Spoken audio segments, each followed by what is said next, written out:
Alright. Hey guys, Matt here. Today I've got something which is a bit different to what I usually post, but it's back to the old days, back to 2 years ago. We've got something in this box which has come from catch.com. Probably says in the title, you guys already know. And it was about $80. And we're going to see how good it is for the price. So this is a remote control drift car, like what I used to review. So it should be a pretty interesting video, I think. Alright, so inside the box we have another box. And that's the car there. So it's a 1/10 scale remote control drift car. And yeah, it just says everything on the box there. It says that it can go up to 30 k's an hour. It's got full function, radio control, drifting action, 4-wheel drive, 2.4 gigahertz.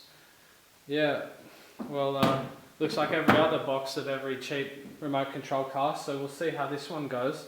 This is a bit on the higher, like more expensive end of cheap cars. I'd consider a cheap car being less than $100. So yeah, let's open it up and see what we got inside. Oh. Another one.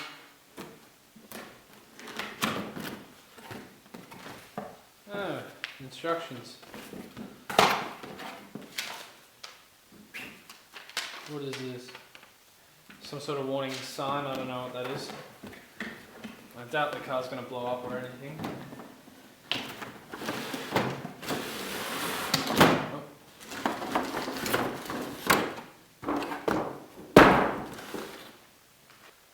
Okay, so here's the car close up. You can see that it's very shiny. It actually doesn't look too bad of a car from the outside. It's a nice design. It's got a McLaren design, I'm pretty sure. But the stickers are coming up a bit, but you can always take those off. Don't need those. And yeah, so now we'll take it out of the packaging. I'm guessing this is the battery inside. So it looks like we need to take the car out using a screwdriver. Alright, it's almost out. So we can finally take it out. Oh, this has got to be out. Oh, okay. Yep, it's out.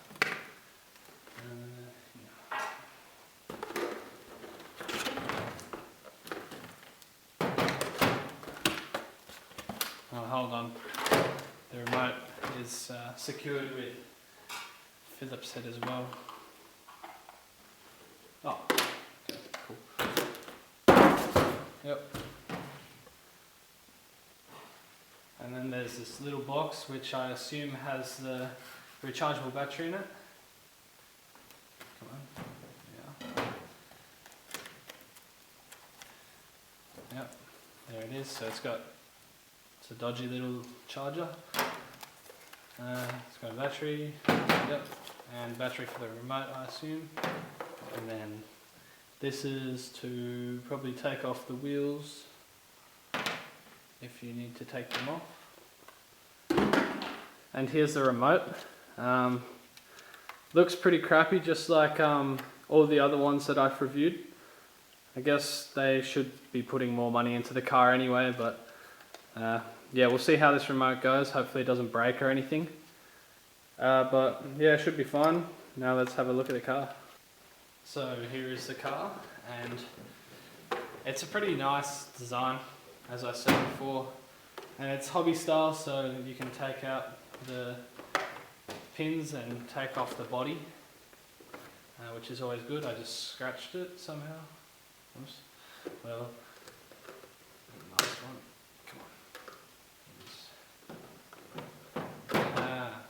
What's going on here? Oh, I've got little pins on the side. I'm going to take these out as well, I guess. I don't know if these even come out, like surely they do. I just don't want to break it. If you guys can't see what's underneath that body, you're probably not missing out on much because there is pretty much nothing under there. It's just plastic and just looking, there's no suspension.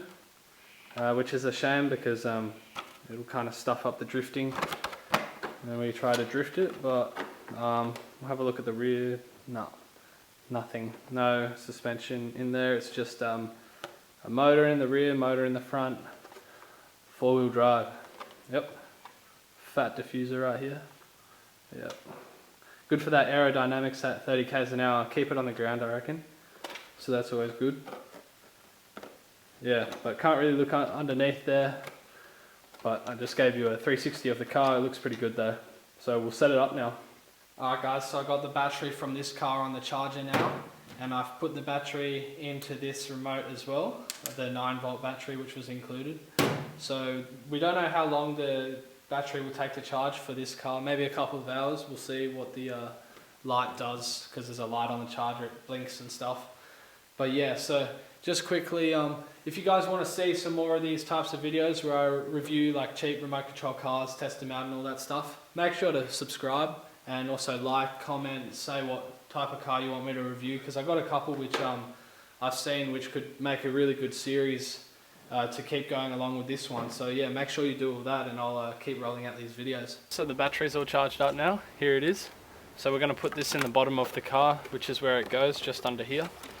So you just flick this and then you have to unscrew the bottom panel. Oh, there it is. And then this just connects pretty easily like that.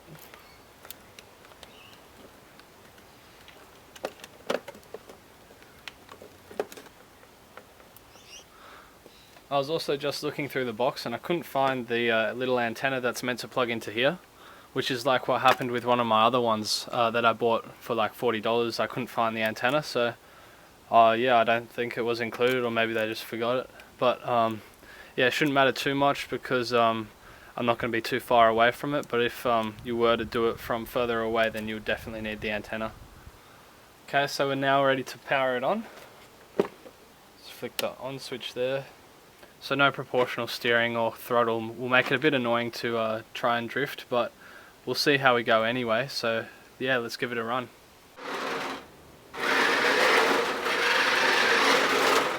Alright, so it's a little hard to drift. It's got kind of like sticky-ish kind of tires, like tires that are meant to be just for driving, but we'll see how this goes. Not sure why it does that, but it feels like it's got no power at all. Like it's run low on charge, but it actually hasn't. I just charged it up. I feel like it's got too much grip, and also the steering seems to move around when I try and drift it, so it's moving by itself, which is really annoying. I'm going to try drift it on some more coarse ground and see if it loses grip.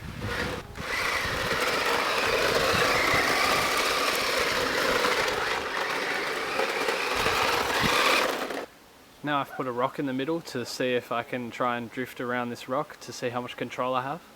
I doubt I'll be able to do it, but we'll give it a go.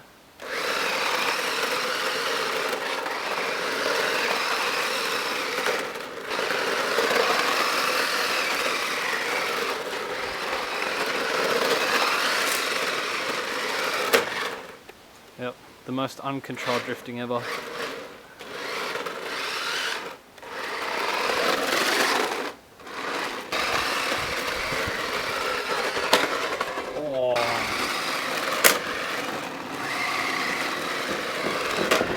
Oh no.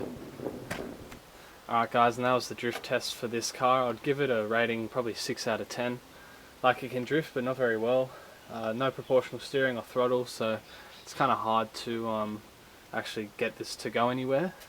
It usually wants to cruise into the rocks or go into the grass, so it can drift but not very well. Alright guys, so I recharged the car now and we're going to do a speed test. So I just turned it on. Now we'll see if it really reaches that 30 k's an hour. It's not going to be too fast like my other ones, but we'll see how we go.